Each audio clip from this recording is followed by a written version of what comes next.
Mahfud MD akui ada data negara yang bocor. Pastikan tak ada dokumen rahasia.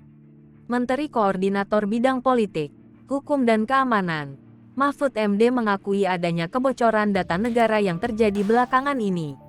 Mahfud menyebut dirinya sudah mendapat laporan terkait dengan adanya peretasan data negara tersebut dari Badan Siber Sandi Negara (BSSN). Meski begitu, Mahfud menyebut data negara yang bocor itu sejauh ini tidak ada dokumen yang bersifat rahasia dan sudah diketahui khalayak umum. Sebelumnya diberitakan, sejumlah dokumen negara diduga diretas dan dikuasai hacker.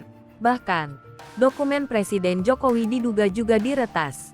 Juru bicara Badan Intelijen Negara, BIN, Wawan Hari Purwanto memastikan dokumen kepresidenan aman dari upaya peretasan.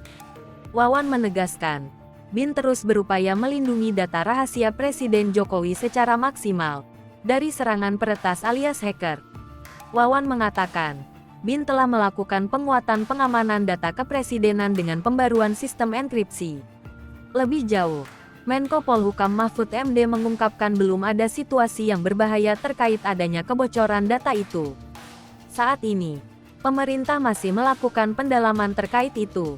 Sebelumnya diberitakan, adanya dugaan kebocoran data yang diklaim berasal dari KPU RI oleh anggota Forum Briket, Biorka. Mereka mengaku punya data 105.003.428 penduduk, meliputi data NIK, KK, nama lengkap, tempat dan tanggal lahir, jenis kelamin, alamat, dan usia. Data tersebut disimpan dalam file berukuran 20 GB atau 4 GB setelah dikompres. Bahkan, untuk membuktikan bahwa data itu asli, Biorka memberikan sekitar 2 juta sampel data secara gratis. Selain itu, hacker Biorka pada Jumat tanggal 9 September tahun 2022, mengklaim telah membocorkan dokumen-dokumen kepresidenan, termasuk surat-surat rahasia dari Badan Intelijen Negara, BIN. Biorka mengatakan data berukuran 40 megabita itu berisi 679.180 dokumen. Data-data tersebut dirampas per September tahun 2022. Di situs brichet.to, Biorka mengunggah sejumlah dokumen yang diklaim milik Presiden Jokowi pada periode tahun 2019 sampai tahun 2021.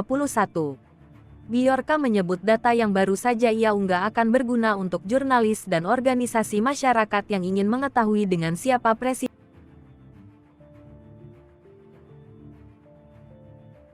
Hai pemirsa Sri Popo TV, jangan lupa komen, like, dan subscribe, serta tonton terus berita